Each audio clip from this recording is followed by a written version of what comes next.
हवन में आहुति देते समय क्यों कहते हैं स्वाहा? अग्निदेव की दाहिका शक्ति है स्वाहा। अग्निदेव में जो जलाने की तेज रूपा दाहिका शक्ति है वो देवी स्वाहा का सूक्ष्म रूप है। हवन में आहुति में दिए गए पदार्थों का परिपाक यानी भस्म कर देवी स्वाहा ही उसे देवताओं को आहार के रूप में पहुंचाती है, इसलिए इन्हें परिपाक ककरी भी कहते हैं। सृष्टि काल में परब्रह्म परमात्मा स्वयं प्रकृति और पुरुष इन दो रूपों में प्रकट होते हैं। ये प्रकृति देवी ही मूल प्रकृति या पराम्बा कही जाती हैं। ये आदि शक्ति अनेक लीला रूप धारण करती हैं। इन्हीं के एक अंश से देवी स्वाहा का प्रादुर्भाव हुआ, जो यज्ञ भाग ग्रहण कर देवताओं का पोषण करती हैं। स्वाहा के बिना देवताओं को नहीं मिलता है भोजन। सृष्टि के आरंभ की बात है। उस समय ब्राह्मण लोग यज्ञ में देवताओं के लिए जो हवनीय सामग्री अर्पित करते थे वह देवताओं तक नहीं पहुंच पाती थी। देवताओं को भोजन नहीं मिल पा रहा था, इसलिए उन्होंने ब्रह्मलोक में जाकर अपने आहार के लिए ब्रह्मा जी से प्रार्थना की। देवताओं की बात सुनकर ब्रह्मा जी ने भगवान श्री कृष्ण का ध्यान किया। भगवान के आदेश पर ब्रह्मा जी देवी मूल प्रकृति की उपासना करने लगे। इससे प्रसन्न होकर देवी मूल प्रकृति की कला से देवी स्वाहा प्रकट हो गईं और ब्रह्मा जी से वर मांगने को कहा। ब्रह्मा जी ने कहा, आप अग्निदेव की दाहिका शक्ति होने की कृपा करें। आपके बिना अग्नि आहुतियों को भस्म करने में असमर्थ हैं। आप अग्निदेवी की गृहस्वामिनी बनकर लोक पर उपकार करें। ब्रह्मा जी की बात सुनकर भगवान श्री कृष्ण में अनुरक्त देवी स्वाहा उदास हो गईं और बोली, परब्रह्म श्री कृष्ण के अलावा संसार में जो कुछ भी है सब भ्रम है। तुम जगत की रक्षा करते हो।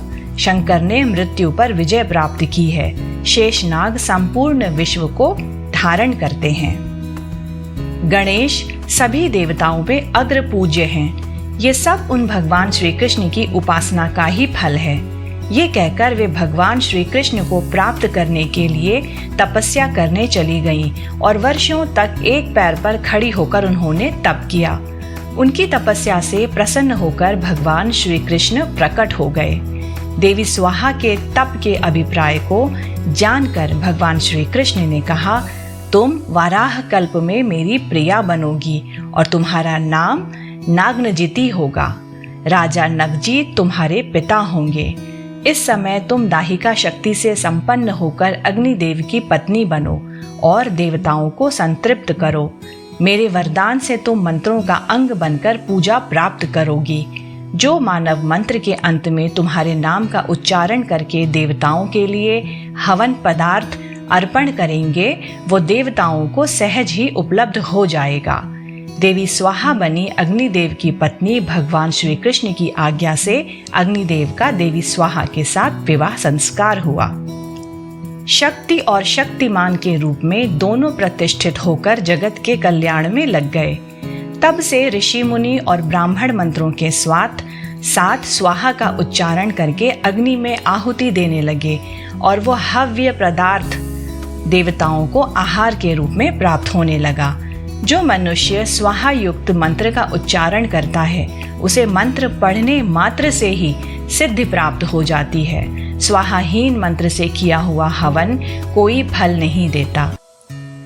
देवी स्वाहा के सिद्धिदायक 16 नाम हैं। स्वाहा, वहनी प्रिया, वहनी जाया, संतोषकारिणी, शक्ति, क्रिया, कालदात्री, परिपाक ककरी, ध्रुवा, गति, नरदाहिका, दहन क्षमा, संसार सार रूपा, घोर संसार तारिणी, देव जीवन रूपा, देव पोषण कारिणी।